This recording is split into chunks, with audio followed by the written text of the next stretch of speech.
Alright, you are just right in time for the latest update in the state of the nation, where we bring you up to speed with matters, governance, politics, business and everything in between in our great nation and beyond our borders. And in the next 30 hours or 30 minutes or so, we are ready to serve you hot as it appears. Well, but first thing first, our top stories tonight.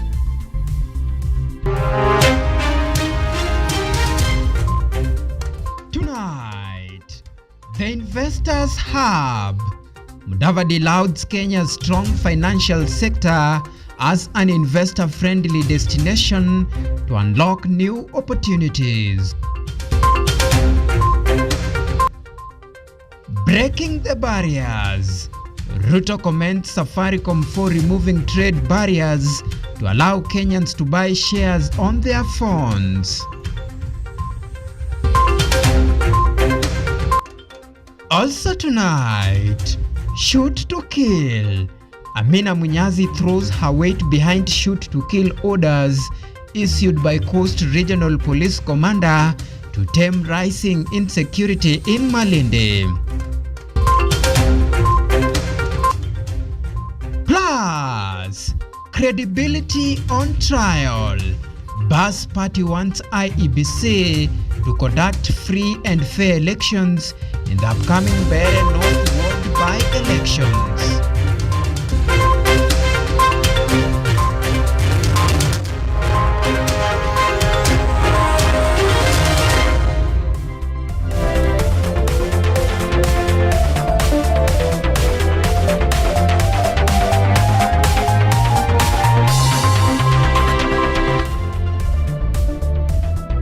This is Kutv Primetime News with Auma Evans.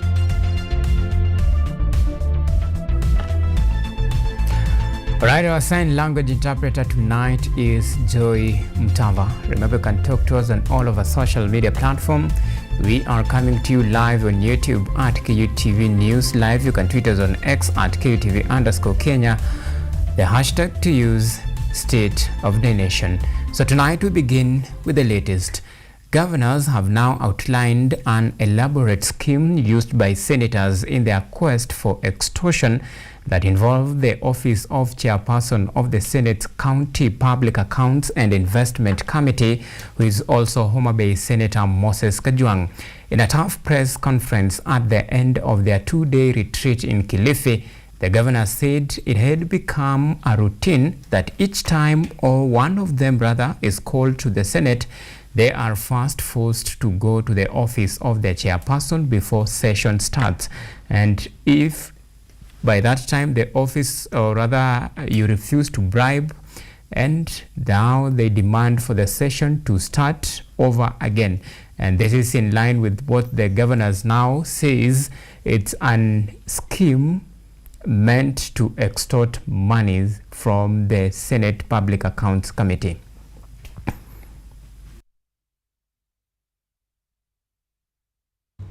Mr. Chairman, as a matter of fact, it was a pleasant surprise when you opened up this discussion yesterday. I thought I was the only one who was suffering.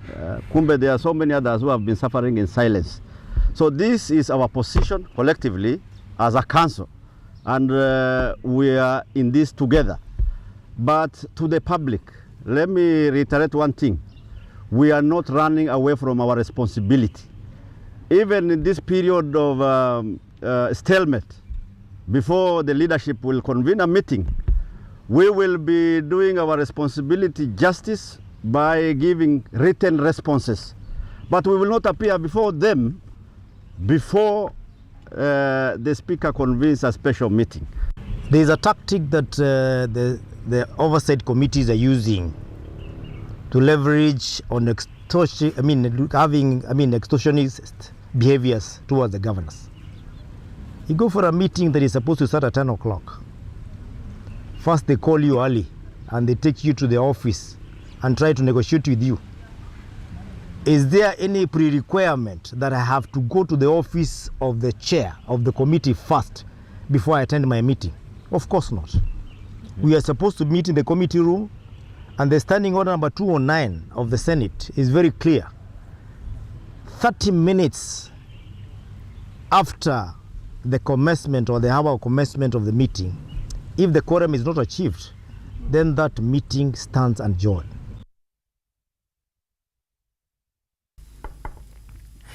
And now the government has brought home 27 Kenyans who were stranded in Russia after being illegally recruited to fight in the Russian-Ukraine war. Prime Cabinet Secretary Musalia Mudavadi says the rescue was done through quick diplomatic efforts by Kenya's embassy in Moscow. He explained that most of the victims were promised good jobs but were instead forced into dangerous military work. Mudavadi plans to visit Moscow to discuss the issue with the Russian authorities to stop further recruitment in the near future. Where we sit, we have so far facilitated about 27 Kenyans to come back home, away from the front line and away from what they thought were different jobs, but lured into battle. We have seen loss of lives, and I am planning to make a visit to Moscow so that we can emphasize that this is something that needs to be arrested.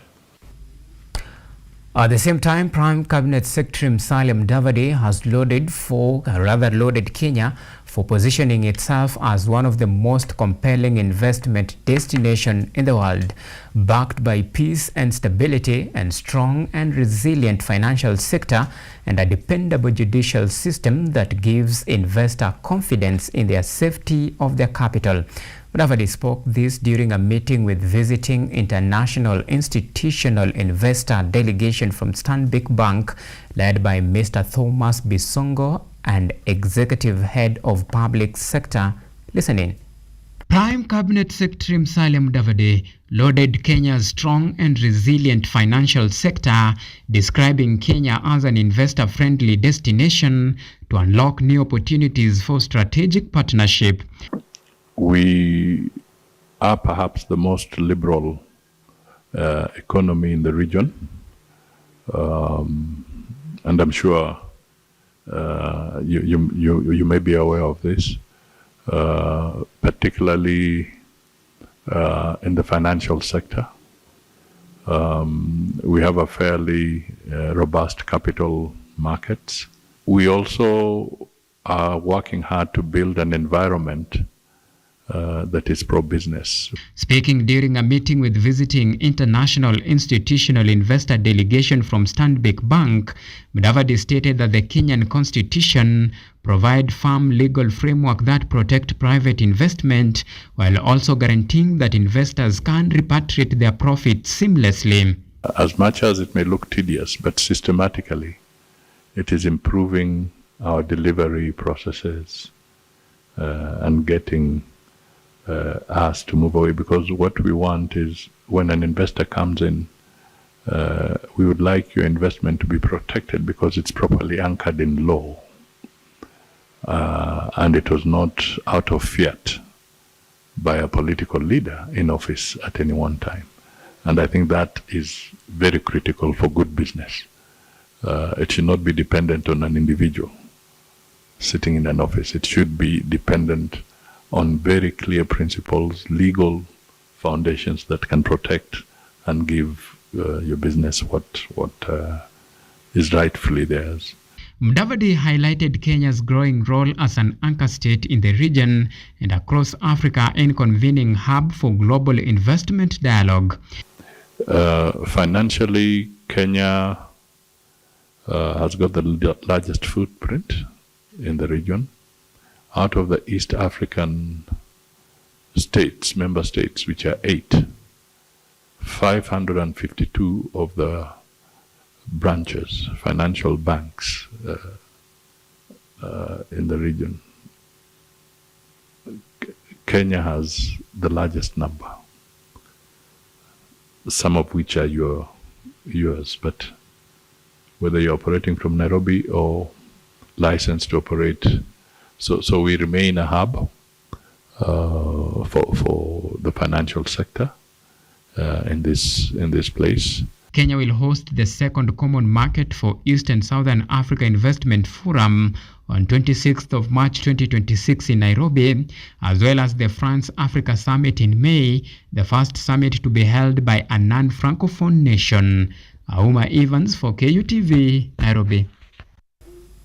Elsewhere, President William Ruto has hailed Safaricom for transforming access to capital markets through its ZD Trader platform, saying that the innovation will allow millions of Kenyans to buy and sell shares directly on their mobile phones.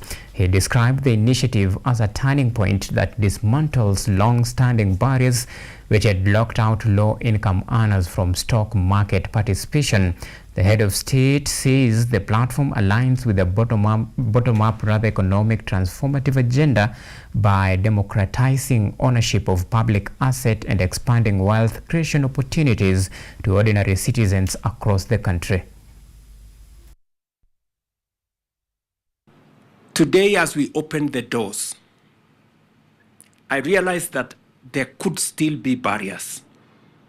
And I want the capital markets, the Nairobi Securities Exchange, to work with the policymakers, the people at the Treasury, so that we can eliminate any barriers that may come in between the traders that are coming on board CD from doing the business they want to do, because brokers' fees must be negotiated downwards. So the people here, capital markets, Nairobi Securities Exchange, we want to change the regulations so that we can truly benefit the small traders.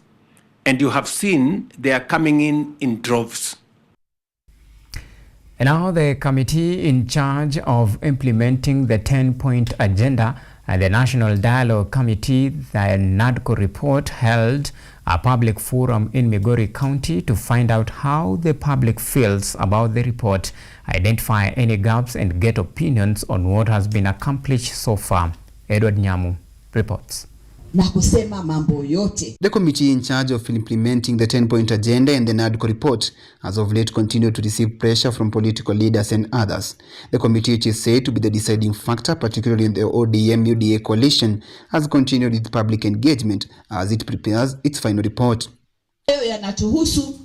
Led by committee chair Dr. Agnes Zani, the committee today toured Migori County, where they engaged the public. According to Zani, the committee has a number of bureaucratic stakeholders that provide quantifiable reports and specific dates regarding the implementation of the NADCO report and the 10-point agenda. And before this, ilikuwa tumefanya stakeholder meetings and engagements, so that from them we get a feeling of where we are in the 10-point agenda. With the stakeholder, because we are dealing with bureaucrats, we are very clear about the measurabilities that we want. Tumeuliza specific questions and we want specific answers. We are to compile this report, and by the 7th of March, we'll be presenting this report. It will be a public report to capture and ensure the gaps that are there in the implementation of the NADCO report have been dealt with. The chair of the committee clarified that in order to gather quantifiable opinions that will enable them to direct their efforts to particular implementing agencies and stakeholders, they have been posing questions to the public that are unique to the 10-point agenda. Because our questions are targeting achieved areas and asking specific implemented agencies, have these areas been covered? If not, why? What are the challenges? And then we will focus on these and proceed with this. I invite that we are taking note is that the critical issues within the 10-point agenda are of huge or immense public interest. And Kenyans here in Migori have demonstrated that they are very keen on the full implementation of the 10-point agenda and the NADCO report. I'd like to encourage members of the press and politicians across Kenya to appreciate the significance of the 10-point agenda. Javas Bigambo, the vice chair of the committee in charge of implementing the 10-point agenda, stated that the public concerns about the NADCO report and the complete implementation of the agenda are of great importance. The implementation of the 10-point agenda as it is ongoing is going to improve the fabric of governance in Kenya with regard to fighting corruption, reducing wastage of public resources, enhancing devolution in Kenya, and this is what the people of Migori have demonstrated in the forum that we've just had. Are intolerant on what is happening in terms of corruption. The other issue is about compensation for people who have been killed, injured, maimed by police. The committee, which was formed in August 2025, will have an expiring duration that ends in March this year, a 6-month period that will make their findings report public on what has been achieved, implemented, public views and challenges facing the 10-point agenda and the NADCO report. Edward Nyamo, KUTV. Thank you, Edward Nyamu, for that comprehensive reporting. Now, let me take you to Kilifi County. Now, Malindi Member of Parliament Amina Munyazi has publicly thrown her weight behind shoot-to-kill orders issued by Coast Regional Police Commander Ali Nuno against suspected Mawozo gang members. The Malindi lawmaker argues that the decisive police action is necessary to curb escalating machete attacks and restore security in the area, as KUTV's Edna Nerea now reports. Malindi Member of Parliament Amina Laura Mnyazi has publicly supported tough security measures against suspected criminal gangs, endorsing the Coast Regional Police Commander's shoot-to-kill directive and calling for decisive action to restore safety following a spate of violent machete attacks.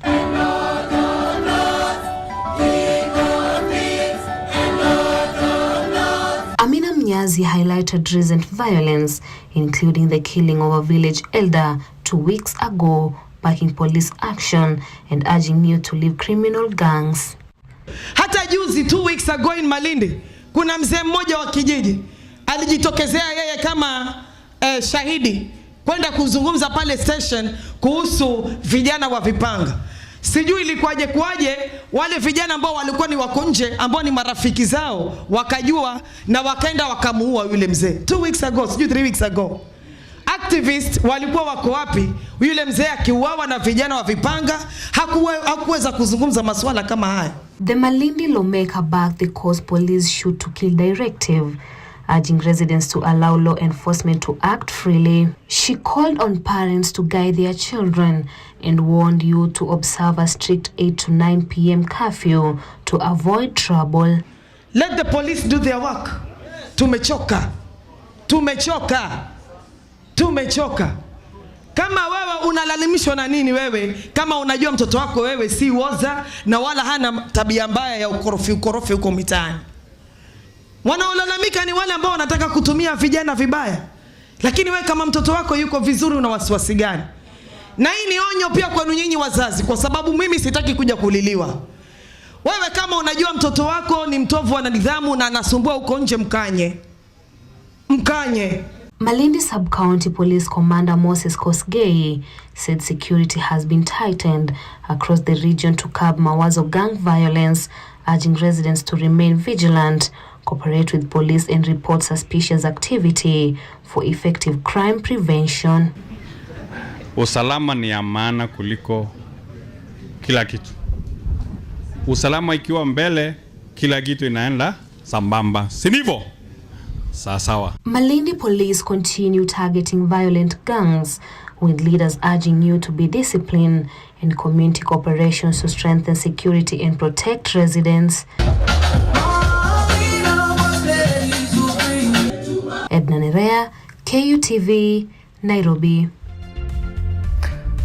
So that story by Edna Nerea takes us to our first break here on the State of the Nation. Remember, still have much and more lined up for you. But first thing first, let's take this very short break.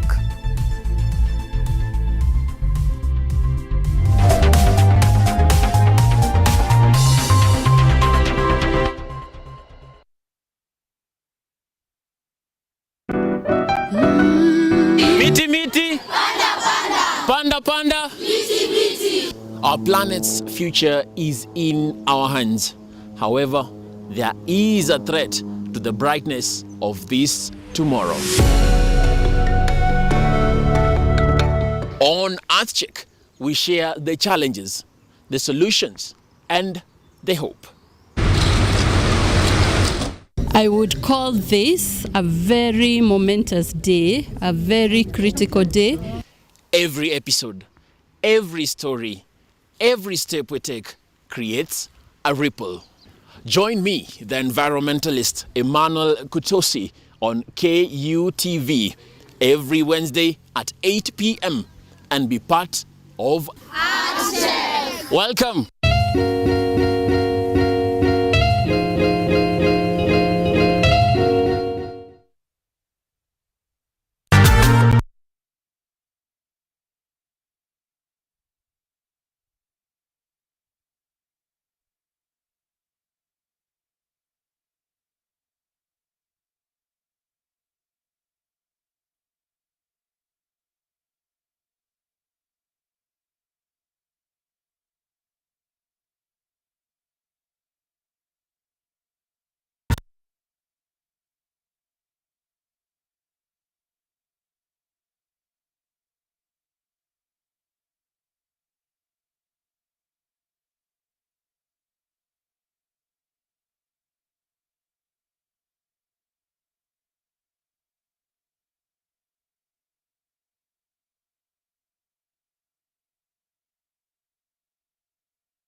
You are watching KUTV Primetime News with Auma Evans. All right, welcome back and thank you for keeping it State of the Nation. Let's continue. Now, Devolution Empowerment Party, popularly known as BAS Party, has urged the Independent Electoral and Boundary Commission, or if you prefer the acronym IEBC, to conduct free, credible, transparent election in the upcoming Bere North Ward by-elections, warning that unresolved mistrust from disputed mini-polls threatens confidence as campaign peak ahead of February 26, 2026 mini-polls. Devolution Empowerment Party, better known as BAS Party, is now calling on Independent Electoral and Boundary Commission IEBC to hold credible election in the upcoming Bere North Ward by-election on 26th of February 2026. Lenny Nicholas, leader of the BAS Party, blamed the Electoral Commission for past failures, saying alleged rigging, voter bribery, and state interference undermine integrity, and urged IEBC to safeguard impartial administration to restore public trust. IEBC, I think, at the moment, has no bones. It's new. We don't know who controls it, but we have an idea. But they were toothless during the election of Karis. They were nowhere to even make a decision. It was the army. And even when they went to announce whatever they wanted to announce, it was the army escorting government officials. That's it. Party's Muminji candidate Boniface Kariuki vowed to reclaim the ward seat through a clean issue-based campaign as UDA fields Peter Sonjeru in Muminji and backs Duncan Muratia against Democratic Party nominee Albert Kigoro in Evurure. Kamati ya uchaguzi IEBC, tafadhali tunaiomba ishughulikie na isimamie uchaguzi bila biasness. Isikuwe kama ya last time. Tumeamua ya kwamba hii eneo, tukianza na Mumeji yenyewe, ni eneo la basi. Na tumesema kupitia uchaguzi mdogo unaokuja, we are going to write a statement to the government in capital letters that we belong to the DEP party, we belong to the opposition, na sisi ni wa one term. In Evurore ward, former MCA Albert Kigoro is contesting on Democratic Party ticket against UDA's Duncan Muratia as parties step up campaigns in the high-stake by-elections.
You are watching KUTV Primetime News with Auma Evans.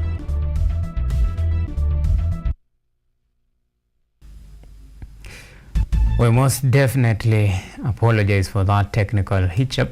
Now, women in Kiambu County, Githunguri constituency have demonstrated against the rise in deadly brew in Miguti village for young men between the ages of... To host the schools from here. We've had some people really impressed with our facilities. We have a heated pool, so that has been very good for parents to come in and other students to see our school. For our swimmers, it has been great because our parents today at least have gotten to sleep in. Normally when we go further for the gala, we tend to have that rush for parents to get here and for us to get to the venue. We've also had non-swimmers or swimmers who have not actually qualified for level 2. We are here today, as you know, about nurturing talents. We brought our swimmers here today to try and know how far, just gauge how far we are as far as swimming is concerned. And I think it has been a good day. I'd like to thank the Kiambu County Aquatics for organizing the event. It has been a nice event. And looking forward, we're actually preparing the swimmers for a long course. And so that is our main aim. And being a new club, I think they're quite doing a good job. And that's the growth of the sport in the country. I've only added in one event, I've only added like 4 seconds, but I'm trying to reduce in all my events. I thank my coach, Coach Charles, for helping me reach this point. I thank everyone who has held this event. I'm aiming to win a trophy for this event for 10-11. I'm trying to go with Kenya Aquatics to this year's Kana, and I'm gonna try to reduce all my events times. And yeah, I'm really happy to be in this event. Now beyond the borders, now Chelsea will be hoping to continue with their fine form as they eye top 4 spots against Leeds United in tonight's fixture in the English Premier League clash. Another match lined up for today, United, or rather in another match lined up in the English Premier League, Everton on the other hand will battle it out for glory against Bournemouth, and after losing to Manchester United in the weekend's encounter, Thomas Frank-led charge Tottenham Hotspurs will be hoping to have an easy task as they face Newcastle United at the Tottenham Stadium, while Manchester United will travel to London Stadium to face off struggling West Ham United.